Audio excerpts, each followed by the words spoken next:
Hello, beloved. It's time for us to do a little sacred reading together. I'm glad you have come, whenever that is, to be a part of that, whether you're watching live or watching later in the week, month, year, who knows when you might be watching this opportunity for us to do sacred reading. Remember, as we do this reading, that we can hear echoes of the Spirit in our own hearts and lives when we listen to sacred texts. That's the whole idea behind sacred reading, also known in Latin as Lectio Divina. When we do the reading, we trust that the text will say something we might need to say, might call us out, might encourage us, might help us to see from another perspective. But we have to let it speak to us. We have to open our hearts. And if it's a text we've heard before, we have to try to let go of all of what we've thought about the text before. Because this is a fresh reading. It's a fresh hearing. It's a fresh opportunity. If you do Lectio Divina on your own, I encourage you to read the text 3 times aloud to give your vocal cords a chance to vibrate and your eardrums to hear and to engage your lungs and your diaphragm as you speak the words, and perhaps you'll catch something different as you both see and hear the words coming to you. When we do Lectio together here, sacred reading together, what I do is I read the text once aloud, pause, at which point you're welcome to switch away, stop, sit and listen to it for yourself. What do you think it means? Go and get your own version, copy of the sacred text yourself and read it and see what you think it means. But if you choose not to, you can hang around for after the pause, and I will share what I heard it saying to me. We're listening for a word or a phrase or perhaps an image that arises for us as we listen to the text. So catch your breath, bring yourself into the moment as we read together from the first letter of John. We're in chapter 5, and today we begin with verse 9 and work our way down through verse 12.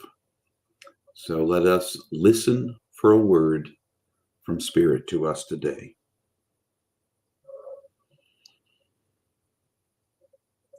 If we accept truth from human beings, how much more should we accept the truth that the Great Spirit has told us about his Son?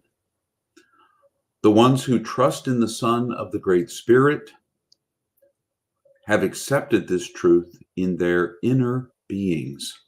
But those who do not trust in him are making Creator out to be a liar, because they do not believe he has told the truth about his Son.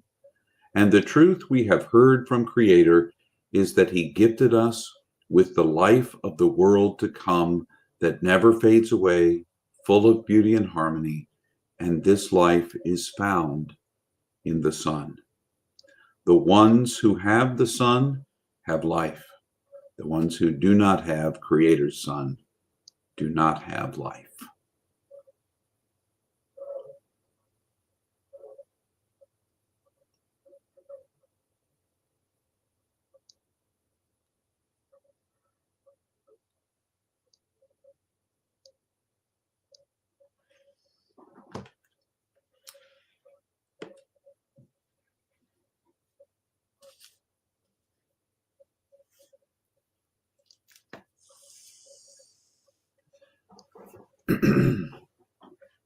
There were a couple of pieces that rose up for me as I was listening to this text today.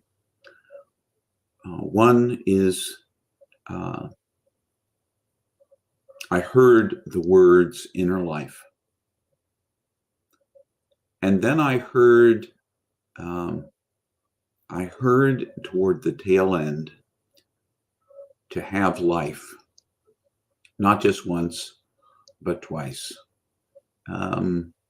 what it was to have life and what it was to not have life.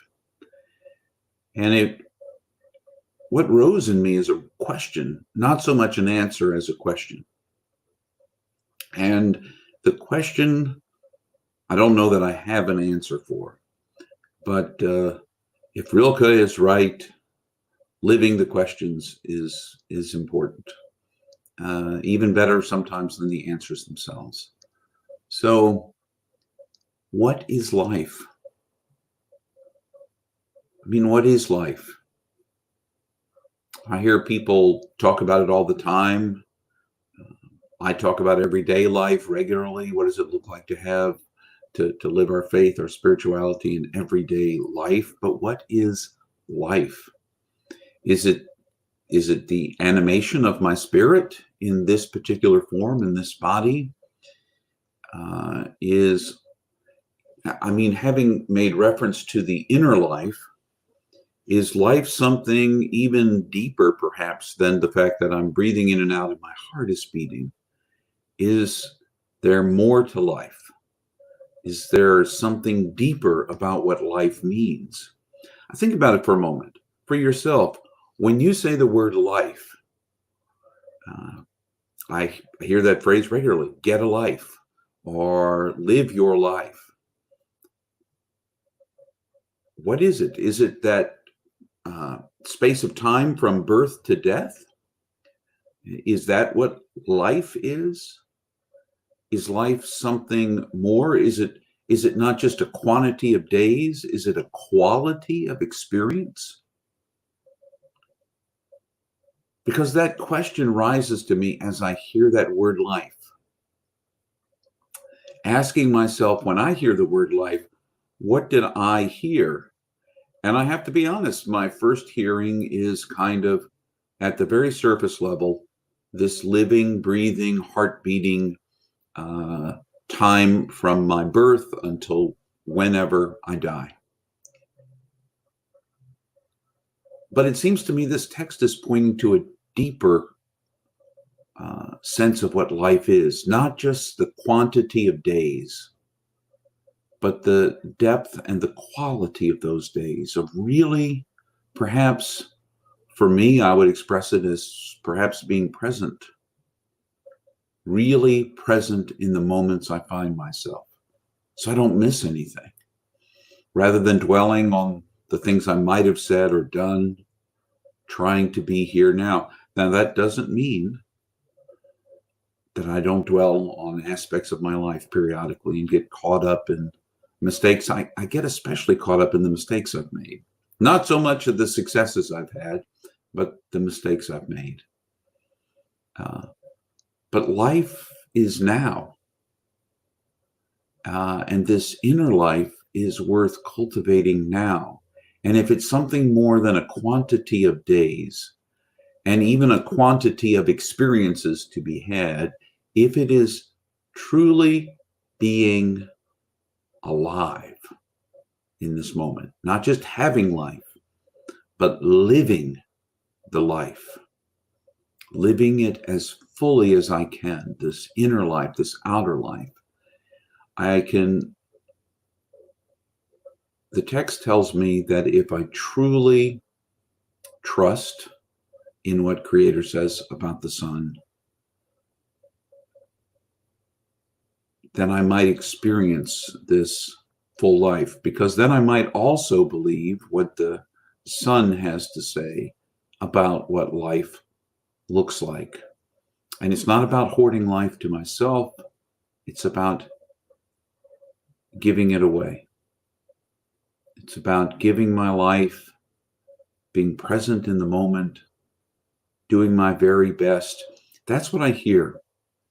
So I leave you with the thought and encouragement to listen to the text again. 1 John 5, 9 through 12. Read it yourself in your own text. Read it aloud to yourself. Listen for what it says to you. But perhaps even as I'm going to continue to do, I invite you to continue to ponder, what do you really think life is? Is it a quantity that you're hoping to extend even after death into some next life? Or is there a quality of life that exists for you even right now that you can live out? Just a thought. As always, I remind you, you are infinitely precious, unconditionally loved for the gift you already are. Until the next time we see one another, I wish you all the best.